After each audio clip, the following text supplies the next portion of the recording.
So pupunta na tayo sa step 5, which is implementing your financial plan. Gagawa tayo ng financial plan action guide. And then, kailangan i-communicate nyo ito sa inyong mga loved ones. Sa immediate, mga anak at mga magulang.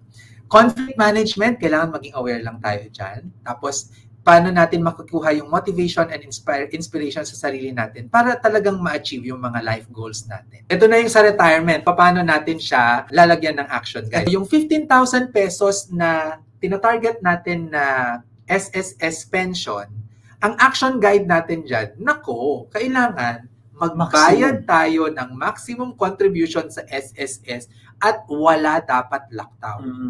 Every month yan, sir. Yung 35,000 pesos na rental income, ano yung gagawin ko yan? Maglalaan ako ng 10% galing sa sweldo ko para makaipon ng pang down payment.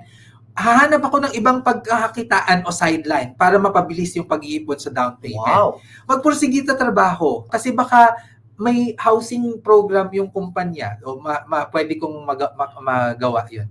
Mag-apply na kayo sa Pag-ibig or umpisa na kayong mag-save sa Pag-ibig para mayroon tayong makuha na housing loan sa kanila na gagawing parentahan. Yan na ngayon yung i-implement natin para magkaroon ng source of income at yung source of income ay matustusan yung budget natin sa mga life goals. If you fail to plan, you plan to fail. So kaya kailangan talaga tayo na pinagpaplanuhan natin ang mga bagay-bagay. So at the end of the day, walang kwenta yung plans natin kung hindi natin i-implement. Kasi magiging plano lang siya, drawing lang. Kami po ang inyong mga financial guro, si Sir Vince at si Sir Ed, nagsasabing ang pagyaman na pag-aaralan at na pagtutulungan.